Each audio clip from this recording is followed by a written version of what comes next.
وإذا أنعمنا على الإنسان أعرض ونأى بجانبه وإذا مسه الشر فذو دعاء عريض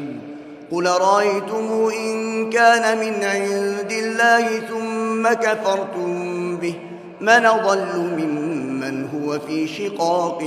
بعيد سنريهم آياتنا في الآفاق وفي أنفسهم حتى يتبين لهم أنه الحق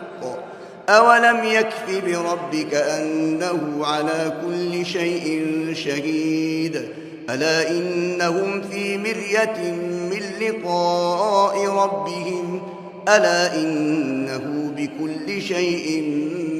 محيط بسم الله الرحمن الرحيم حميم